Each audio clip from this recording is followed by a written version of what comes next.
Este programa é patrocinado pelos amigos e parceiros do Ministério Joyce Meyer.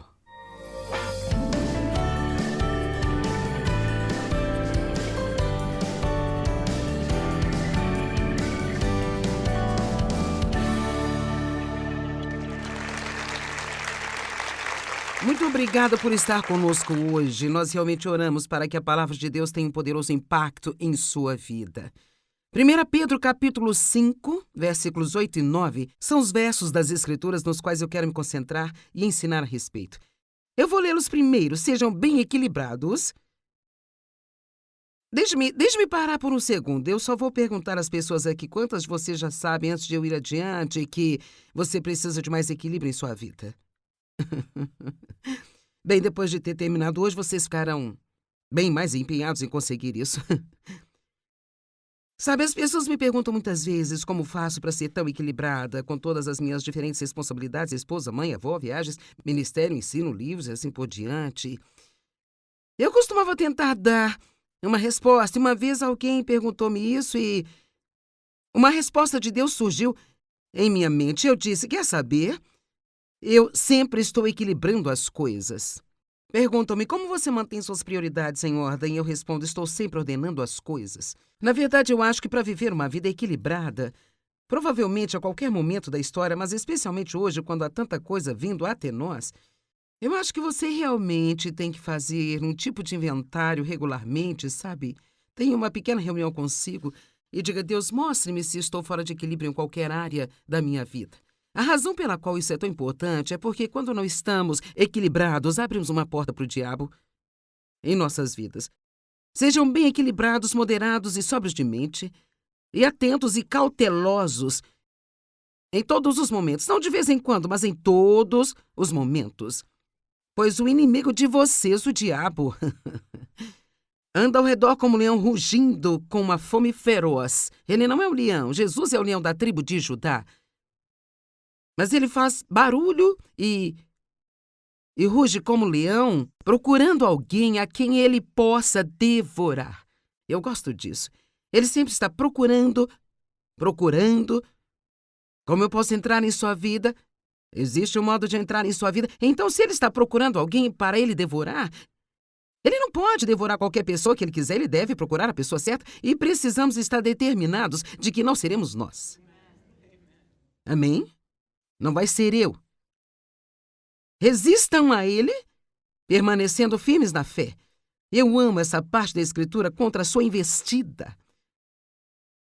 Sempre que você sentir que o inimigo está atacando a sua mente, não apenas espere que ele vá embora, vá contra ele imediatamente, expulse esses pensamentos errados e diga ao inimigo, você não vai controlar os meus pensamentos. Quando você começar a se sentir realmente ofendido por alguma pessoa, não espere até você estar morrendo de raiva por 3 ou 4 dias para tentar se livrar do inimigo. Imediatamente diga, eu me recuso a me ofender. Eu não vou me ofender.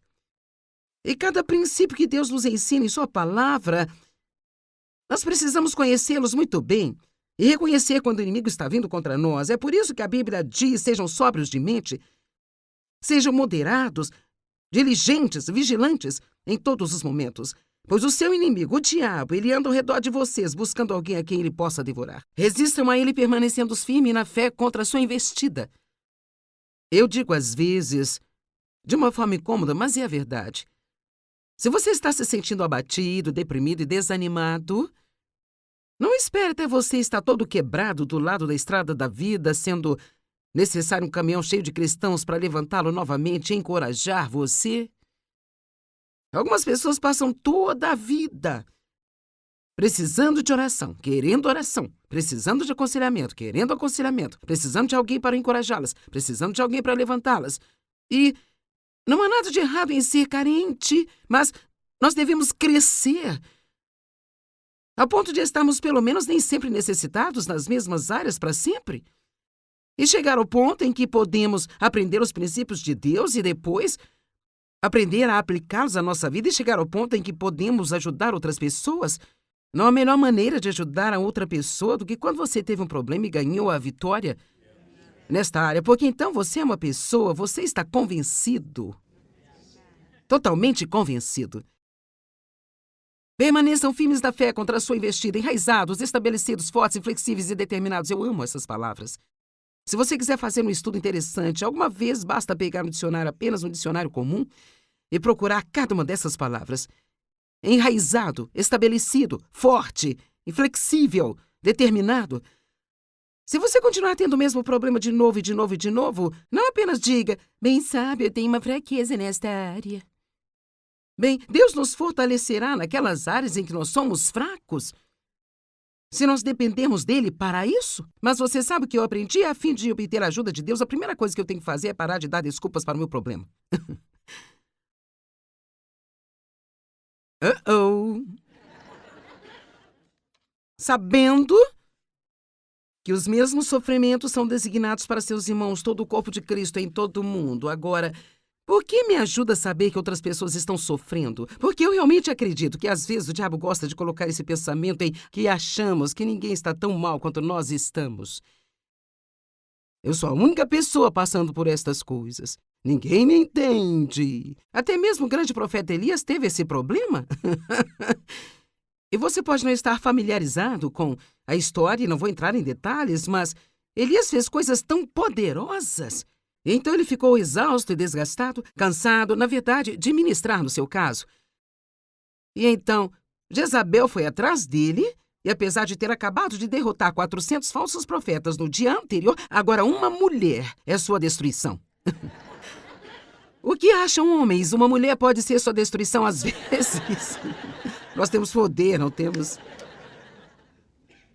Então ele ficou deprimido, então ele quis morrer. E ele estava lá no deserto sozinho e...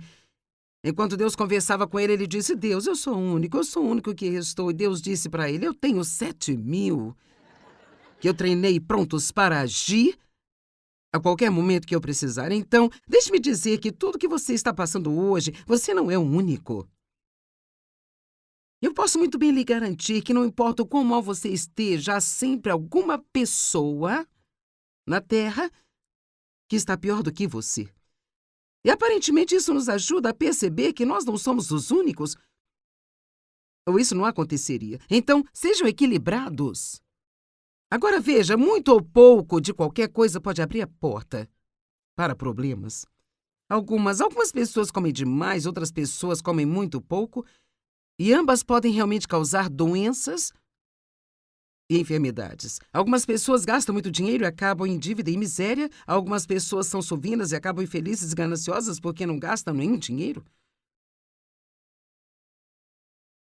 Algumas trabalham demais, outros não trabalham. Algumas pessoas são teimosas e não aceitam conselhos de ninguém, outras pessoas querem conselhos de todo mundo. Algumas pessoas se importam muito com a aparência, outras não se importam com a aparência. Amém? O excesso é o playground do diabo. É uma das minhas frases favoritas. O excesso é o playground do diabo. Portanto, nós precisamos procurar qualquer área em nossa vida em que nós somos excessivos. Algumas pessoas falam demais e, para ser sincero, algumas pessoas não falam bastante. Quero dizer, é muito difícil, às vezes, estar perto de alguém que simplesmente não fala nada, sabe? Eu quero dizer, sério, você sente que tem que trabalhar para ter um relacionamento com eles? Muitas vezes eu recebi o elogio de que o meu ensino da Bíblia é equilibrado. E realmente considero isso como um grande elogio, porque o equilíbrio nos afasta de problemas. Agora, o diabo... Há muitas coisas que ele não quer que você saiba. Ele não quer que você saiba que ele é real. Curiosamente, sabe, eu frequentei a igreja por pelo menos uns 15 anos, semana após semana após semana, antes de ouvir um bom sermão sobre o diabo. E sabe de uma coisa? Quando você começa a falar sobre o diabo, as pessoas começam... eu não quero ouvir sobre isso. Bem, é exatamente isso que ele quer. Ele quer que você seja totalmente inconsciente da presença dele. E veja, ele amaria se você culpasse todas as pessoas da sua vida pelos seus problemas.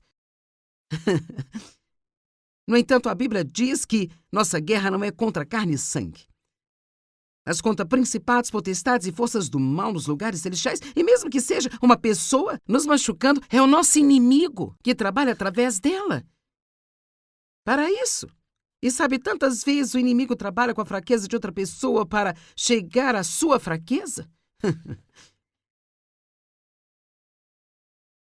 E eu acho que é tão triste quando as pessoas não percebem. Todos sabemos que há o bem e o mal na Terra. Mas a Bíblia fala sobre o diabo. A Bíblia fala sobre Satanás. Ela fala sobre Lúcifer. E ele é real. E o seu objetivo é matar, roubar e destruir. E ponto. Ele quer destruir seu casamento, ele quer destruir sua saúde, ele quer roubar a sua paz, ele quer roubar a sua alegria. Tudo o que é bom, o inimigo quer destruir. Mas quer saber? Ele tem poder, não há dúvida sobre isso. E nós temos poder. Mas nós temos algo que ele não tem, é a autoridade. Em o nome de Jesus. Em o nome de Jesus.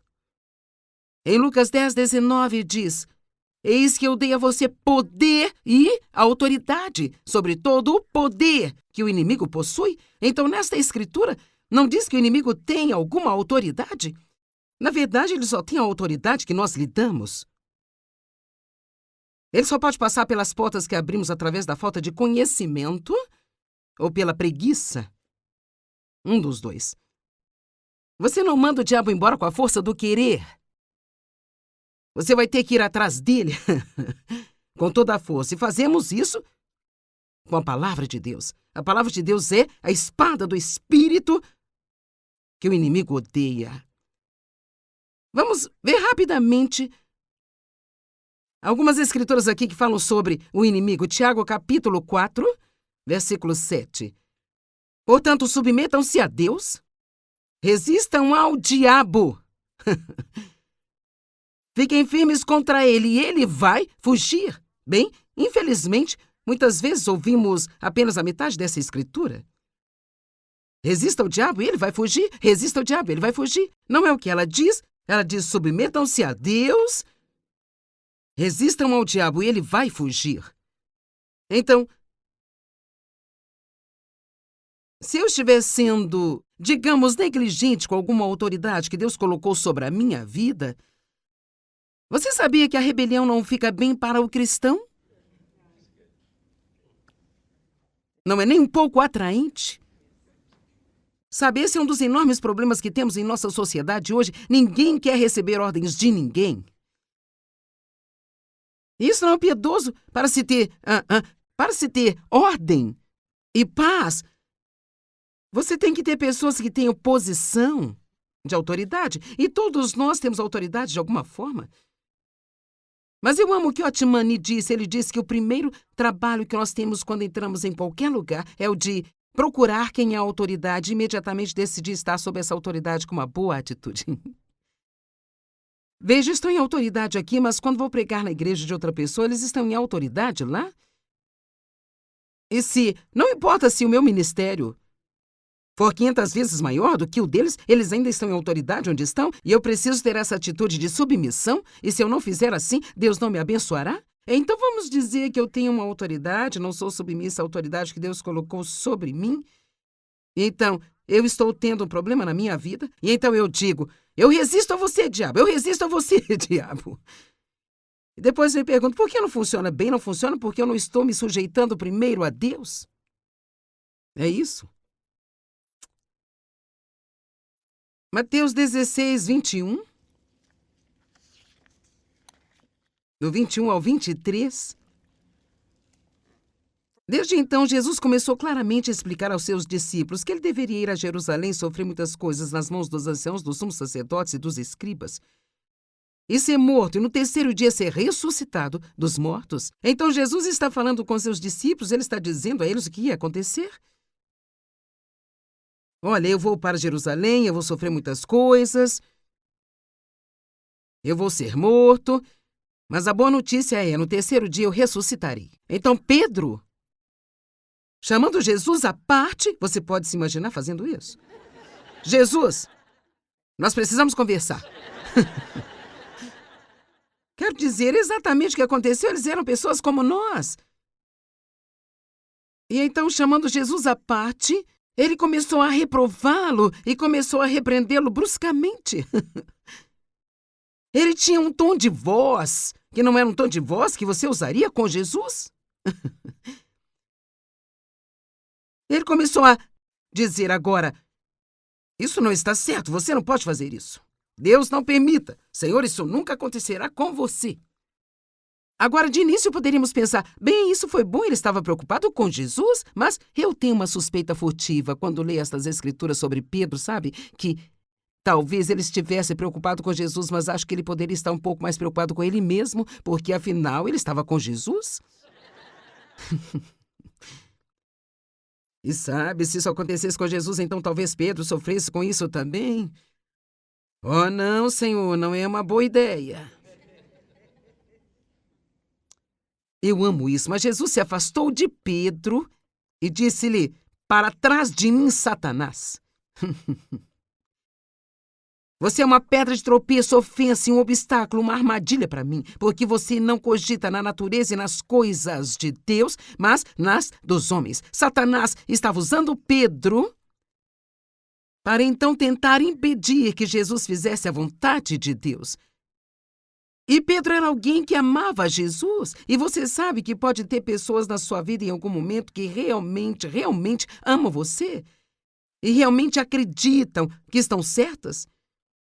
E você diz a elas algo que você acredita que Deus quer que você faça, e elas podem, com boa consciência, tentar impedir que você faça isso. Mas aí é quando você tem que perceber, eu não sei se você deve agir como Jesus, dizer para trás de mim, Satanás, mas... Sim, você pode se precisar, mas o ponto é que você precisa saber que é o inimigo tentando agir através delas. Não precisa se irritar com elas, porque, sabe, elas podem amar você, seus corações podem estar certos, mas se eles não veem o que você vê, se eles não entendem o que você entende, então o inimigo pode usá-los para tentar afastar você da vontade de Deus? Você tem alguma ideia do quanto isso aconteceu quando eu senti que Deus me chamou para ensinar a sua palavra em 1976? Deixa eu te dizer uma coisa, nos círculos em que eu estava, as mulheres não faziam isso. Eu não tinha coisa alguma, eu não tinha a personalidade certa, a voz certa, a formação, e as pessoas ficaram tão felizes em me dizer que eu não era capaz. E eu tive que resistir ao inimigo. Eu disse, não, eu vou fazer o que Deus quer que eu faça, nem que seja a última coisa que eu faça. Enquanto eu estiver respirando, eu vou fazer o que eu acredito que Deus quer que eu faça aqui. E finalmente cheguei ao ponto de dizer, se eu perder cada amigo que eu tenho, se nenhuma pessoa da minha família nunca mais quiser falar comigo, eu vou fazer o que eu acredito que Deus quer que eu faça. Para trás de mim, Satanás. Você é uma ofensa, um obstáculo e uma armadilha para mim.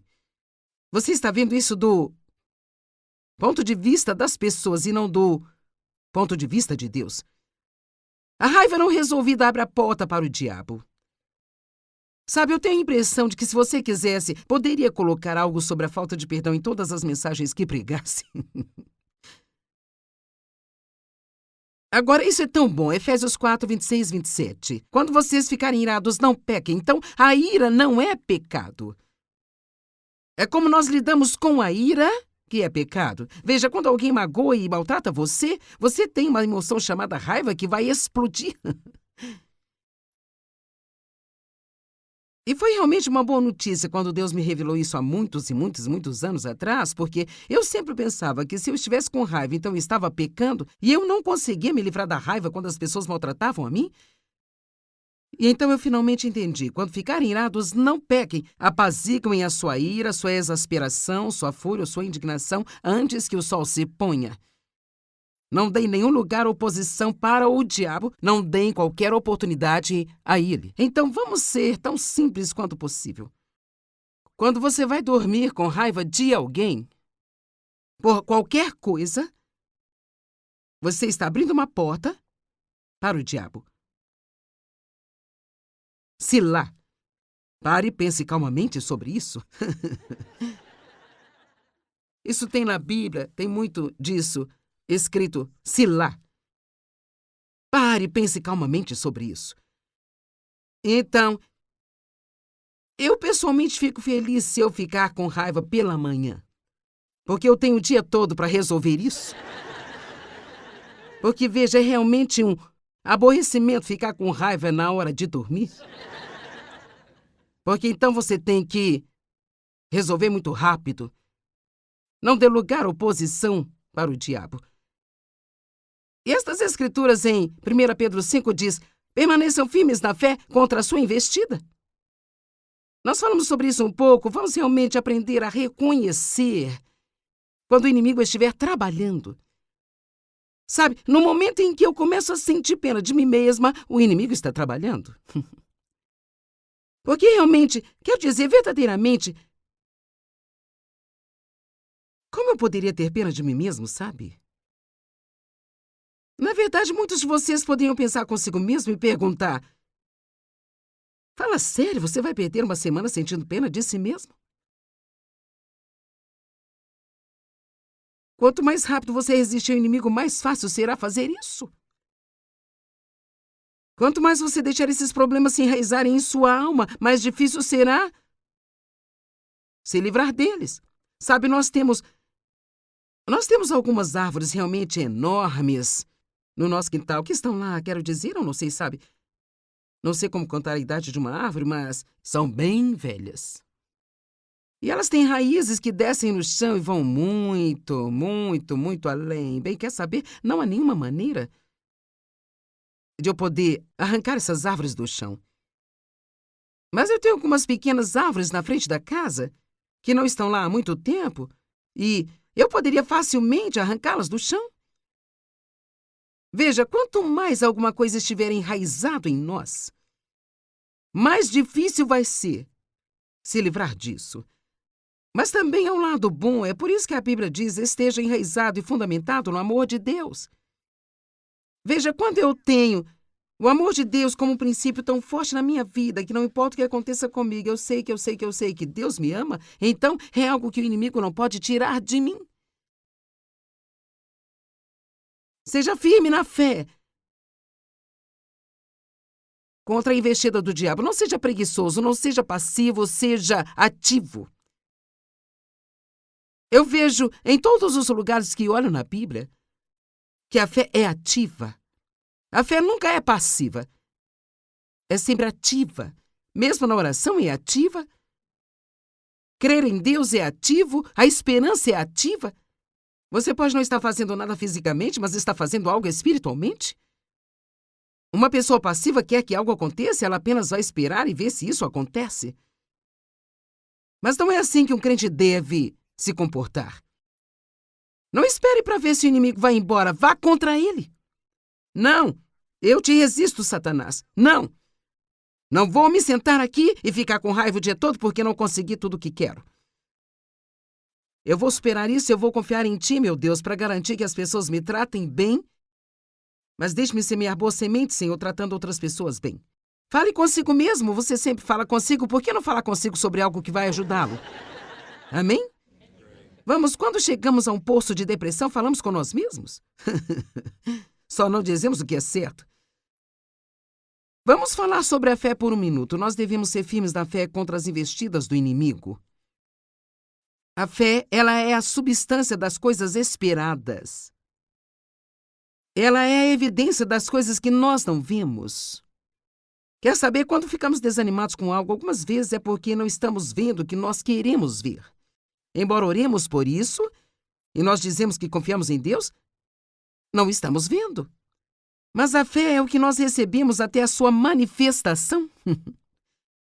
Uma vez que você tem sua manifestação, então você não precisa mais de fé nesta área. E então Deus nos dá a fé naqueles momentos em que nós não podemos ver e nós não sentimos. E assim Deus nos dá a fé durante a estação entre as boas sementes que eu planto e a boa colheita que eu estou esperando. Enquanto a terra permanecer, haverá semente, tempo e colheita. Diminuindo a velocidade, perdemos o significado dessa escritura. Semente, tempo, colheita. Não. Semente, tempo, tempo, tempo, e mais tempo, e mais tempo, e a tentação de desistir e de descartar nossa fé, e ficar de mau humor, e ter uma festa de autopiedade, e não ajudar ninguém, eu vou deixar de doar, eu não vou mais à igreja, não vou mais ler minha Bíblia. Mas se você não fizer isso, se permanecer firme na fé, você terá uma colheita. A fé é o que nós recebemos até a manifestação. Esteja determinado a ser o tipo de pessoa que você realmente acredita que Deus quer que você seja.